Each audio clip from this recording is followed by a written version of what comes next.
Thanks for having me. It's great to be with you. And yes, right out of the gate, what I like to say is, 60 is not the new 40. 60 is the new 60. So let's embrace it. Let's own our age. You know what the funny thing is, though, for years and years and years, and we're going to jump into why we're talking about age, because you have a book that has a serious following, and I just think it's going to continue to grow. I know it is.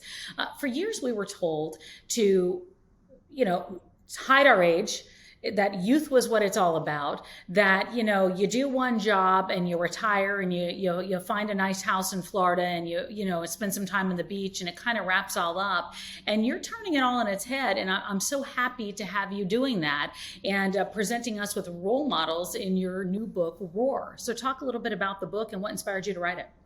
Yeah, thank you. First of all, you're absolutely right. The whole construct that we've been handed is blowing up into smithereens, because if you're 50 and healthy, you have a pretty good shot of living to be 90, if you take care of yourself and do all those fundamental things. And that's going to mean second careers and third careers and new relationships and new lifestyles. And, all of a sudden people, are saying, I don't want to retire. I want to rewire. I want to really, wind up, not wind down. And, right. When I did my own research, one of the things I found, Tamsen, is everything that was out there was about winding down. Mm-hmm. So I wanted to find the role models. I call them the reimagineers. Nice. The 40 people who I interviewed are amazing human beings who are doing all of the things that we're just talking about. So, I spend time talking to them and reporting on it. And you're absolutely right. I'm turning the whole thing on its head. So it was about winding up. Yeah, and it's really so important to do. I mean, we have gotten so accustomed to words like a midlife crisis, and you say, forget that word, because that is not the word we're using anymore. What are we using now? We're using midlife awakening, because, Amen at 50, you know a lot about yourself. You know what you like, what you don't like, and, now's the time to tap into your awakened self and move forward. Well, what's interesting is I think we're seeing it all across the board, and it's not just us talking about it. However, there are people that do still need to be awakened to it, because as we're out there and we're doing more, and we're talking about boomers, and we're talking about Gen Xers, and we're talking about people that hold a lot of the money, that are spending a lot of the money, that are out there, making a name for themselves. Advertisers and media are taking notice, and I think that that's the exciting part of this, and I can't wait for them to do it even more. Yeah, it's starting. I mean, one of the things that we need to do is to change the images of people who are 50 plus in advertising and marketing. And, we need to show active, tech savvy entrepreneurs. I mean, look at the role model. I mean, look at Jennifer Lopez. Look at, Sting. Look at like Lenny Kravitz. I mean, these are amazing role models of people. Look at Jane Fonda, who's, 83. Right. So we have celebrities who are representing the new 50 plus, but we also need everyday people. And that comes with images and words that marketers use. I mean, I can't think of a better, more timely image right now, being a news person, than William Shatner going up into space. And not talk about 90 is the new 90. Yeah, right. Perfect. I love that. I mean, he was a great example of someone who is just pushing the envelope, because, many 90-year-olds would not have done that. Right. But I think he was, in my book, I talk about a guy named Fauja Singh, who was the first 100-year-old to cross the finish line of the marathon. I happened to watch him do it. Wow. I was running the Toronto Marathon the same year, and to see him come across that marathon was in 8 hours, by the way, and change, which is incredible. It's I was unbelievable. I want to be you. This is who I want to be at 100. I hope. Isn't that nice? Those are kind of the role models we're seeing now, not necessarily the as much celebrities as just real people at the same time that are becoming those kind of heroes. Because when you have somebody that has cared enough to take care of themselves and really, and worked hard in a lot of different ways, because I know that health, wellness, and talking about this second part of your life really all intersect at this point in a serious way. Yeah, there's a great chapter in the book. I mean, ROAR is an acronym, which is the book's in 4 pieces. So R is reimagine yourself. What's your favorite future? O is own your numbers, which I'll get to in a second. A is the action plan, and R is the reassessment of your relationships. But the action plan is, let's start with those fundamentals. What are your numbers? What are your health numbers? It's amazing to me, Tamsen, when I talk to 50-year-olds who have no idea what their blood pressure is, their heart rate is, any of that. And so that is like, table stakes, your basic health. Well, and I So also think, you talk about being honest with yourself and brutally honest with who you are, but I think that just applies all across the board, even with those numbers, even with, who you are, what you're at, what you have in terms of your assets, where you've been and where you don't want to go versus where you do. yeah, I mean, that brutal honest thing is, it's important to do it throughout your life, by the way, Yeah. 40, 50, 60, et cetera, because our circumstances always change. If someone's becoming an empty nester, Hmm. or, if someone is, recently divorced, or someone is having a big change in their life, they have to sort of assess where they are. So many people like to avoid being brutally honest with yourself. So I say, own your situation where you are right at this moment before you can move forward. Well, let me ask you something. What when you talk about being brutally honest with yourself, and so you look at somebody says, "Look, I'm 50. I'm 55 years old. What do I do next? How do I figure out that next step?" Because that is a question that so many people didn't have to ask 10 years ago, even. Yeah, I'll answer that two ways. The people that I interviewed, the thing that they all did, which I thought was really instructive, was they spent a good year or more going deep into themselves to figure out Mhm. what it was that they wanted to change. And by the way, you can't do it all at once. You can't do everything, but pick the one thing that is really critical and set yourself up and begin to create what I call a parallel life to begin to set you up into the transition where you want to go. The other thing that I learned is that, go back to your younger self. What was it that you were really passionate about in your 20s that you may have given up? And there's a great interview with a guy who was a business executive for 25 years, and he was miserable and he always wanted to be in the social workspace. And he's now in the social justice space. He launched a nonprofit and he's 57. And he went back to his younger self to rediscover himself. By the way, he did the ayahuasca ceremony in Peru, which you might be familiar with. Yes, of And course. he said he was sitting on a pond, looking across the pond, and he saw his 16-year-old self, and he Wow. said, "I am so sorry that I abandoned you." And Wow. that's goosebumps, right? And Yeah, it yeah, really is. It yeah, really yeah. is. And he came back and he changed his whole life. I mean, that was, for him, the moment, the aha moment. Did you have an aha moment for yourself? When I had a 40-year incredible publishing career. Hmm. I had amazing experiences. I helped to launch Oprah's magazine and Food Network and HETV, and we have 25 magazines. A few little things we might have heard of Yeah, here you and might have there. seen a few behind me. So when I was ready to step out of the day to day, I work now as an advisor to our CEO. We have a lot of media holdings, as you know. Hmm. What my aha moment was I wanted to be a lifelong learner. So I went back to school in my 60s to do a master's degree at Columbia, which was a whole Wow. writing papers, taking tests. Doing homework. It made homework. I mean, it was in nonprofit philanthropy, a passionate Hmm. area of mine. I'm on a lot of nonprofit boards.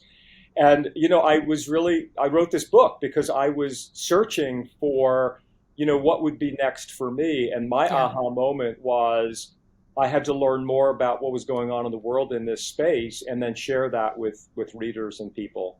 Yeah. Hmm. So that was I, my aha.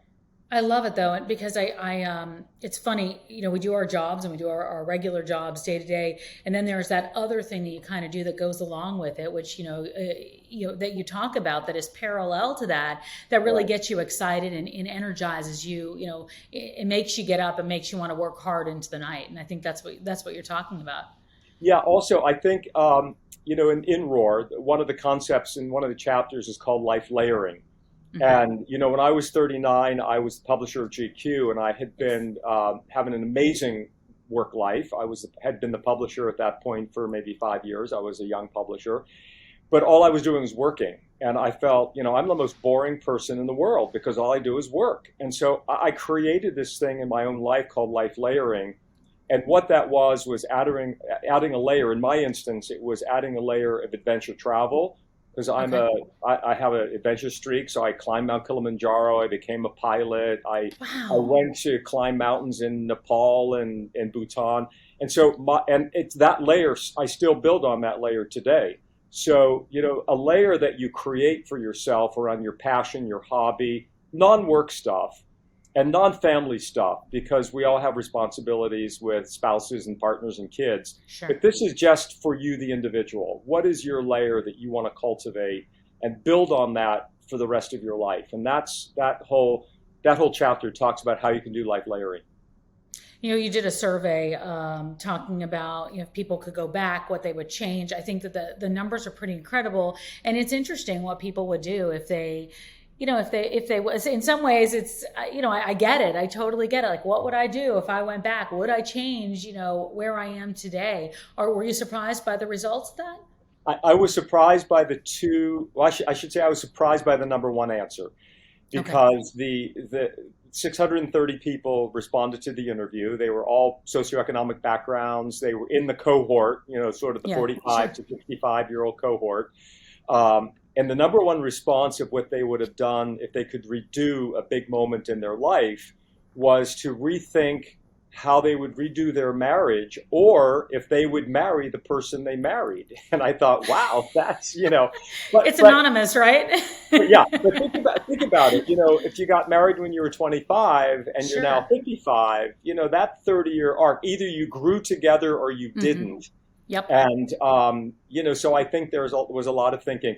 The second thing, which was interesting, was this: I wish I had done more with my education. I wish I had, but the beauty of that is at midlife, there's lots of opportunities to go back and get degrees and certificates and training, and a lot of it's free, and there are a lot of grants available for midlife. So it's never too late to start that again.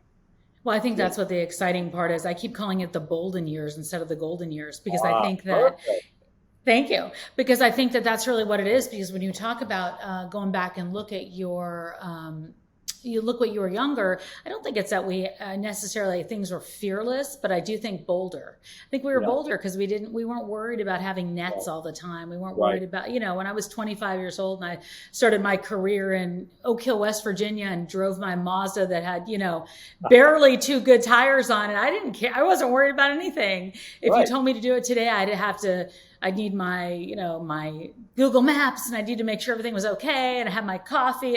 It's just very different when you're younger. Yeah, it's true. Tamsen, it's so true. We restrict ourselves, and we don't think. Another phrase that's in the book is, instead of being age appropriate, be person appropriate, right? Yes. Because you can do anything at any age. You can start a new career at 65. You can, I had a little project in my 50s that I started, which was to run a marathon on every continent, which is a whole story unto itself. Yeah. And, but when I turned 60, I went to Antarctica to run a marathon. And people would say, that's crazy. How did you do that? I'm like, open yourself up to the possibilities. Yes. And at that point I was, I've been a seasoned marathoner, so it wasn't like the marathon itself was the challenge, but it was the location that was, kind of, interesting. But we restrict ourselves to the things that we can or cannot do, whether it's athletics or it's starting a new entrepreneurial business or having a new relationship at 80. Right. You may have read the piece in the Times last week about the 85-year-olds who fell in love. I'm like, I love it. I love it. Well, you look at Norma Kamali too. I mean, she's, I think she was like 85 or something and just got engaged. I mean, there's some beautiful stories out there. Yeah. I also think it's how we label ourselves, obviously, and that's what really stagnates people and gives us our own labels that we continue to repeat and recycle in our heads, and then we eventually believe them. Yeah, I think there's a movement happening, which is going to be, a bit of a social revolution, because all of us who are going through that pipeline are saying, I'm rejecting all of this, and I want to live a different kind of life, and I want to be a different kind of person, and I want to be engaged and involved, and being all of those things. And these role models, here's a stunning statistic. There are 90,000 people in America today who are 100 years or older. By the year 2100, the projection is that there will be 5.3 million people in America who are 100 years or older. So this 100-year life is going to continue to be a possibility. And so the babies who are born today are going to have role models in our world, my generation, your generation, the next generation, who have redefined what it means to be 60, 70, 80. So they'll just keep refining it. So we've got to be the frontline people who are changing that whole idea. Well, I mean, I can't think of anybody better than you to do it because you're passionate about it and you're living it at the same time. So you've got the real stories. You're not just sitting there talking about it and and putting a book out there. You're really actually doing it in real time. So what do you want to do next? Do you think about it? Because you've got how old are you now? I am a 68 is the new 68. 68 is the new 68. I'm the crack 68. You got another 40 years. So what are you going to do in the next 40 or so? I got a few things on my mind. Roar, Good. I think the Roar message has a lot of legs to it, and I've got to figure out what to do with that, which is going to happen. I'm starting a newsletter in January, roarbymichaelclinton.com. You can sign up for the newsletter. So that's happening. I studied with Columbia, the social purpose business. Mm-hmm. And I really love the idea of a business that both is you can take profit, but also you have to have a social commitment and a social purpose to the business. Right. And so I'm hoping to launch one of those in the next year or so. That's sort of, I have the business plan in the works. Right. I'll continue running marathons and traveling. I just hit my 49th and 50th states last week. Wow, so congratulations. I was in the Dakotas. What was your 50th state? North Dakota. Nice. So nice. the South Dakota, North Dakota. So I'm a big traveler. We do a lot of family stuff. We do an annual ski trip. We just went to Ireland this summer because we're Irish people, and our family's there. So on my dad's side. So lots of things. And I mentioned I'm on a variety of nonprofit boards. I have my own foundation. So I'm living the portfolio life, which is putting together a variety of things that you're really passionate about. And being committed to all of them. So you tell people to ask the question, what does it mean for me for the next 20 years? When somebody asks that question and then says, but I have fear, how do you answer that for them? Yeah, I think fear and courage is the thing. Well, I think first of all, the acknowledgement, and you said it earlier, Tamsen, it used to be that in your early 60s, you were thinking about, how much time do I have and go to Florida and do all that stuff. Mm-hmm. What I'm seeing with people, and there are 10,000 people a day in America who are turning 65 a day. And in 2030, 1 in 5 Americans will be 65 or older. And what I'm seeing is that people who have left their first jobs and they spend a year or two sort of living the free life, mm-hmm. all of a sudden they have this reality that I'm going to live another 25 years maybe. Yeah. And the fear factor begins to crumble because they start saying, 25 years is a long time to play golf. I don't even know if there's that many golf courses after a while. Exactly. And so I think that it's less fear now and it's more panic about what am I going to do with myself, for 25 Now what? Yeah, now what? So there are lots of options, and we give lots of resources and tips and practical things in the book to help people get through that fear curtain, so to speak. I absolutely love it. Michael, it's so great. I could keep talking to you all day. And if there's anything that I can do to help you as you figure out these next parts, I'm there. I have some ideas myself. So okay, well, we'll do some sharing. I'll connect with you. Thank you so much. And thank you for writing this because people need it and people need to roar. And I think that word is an alive, active word. So it makes you want to do it. Oh, and I wore my shirt for your roar. I see. I noticed that, which is great. Did you notice? Yeah. I had somebody, first of all, thank you for having me. It's delightful and it was a wonderful conversation. Please, thank you.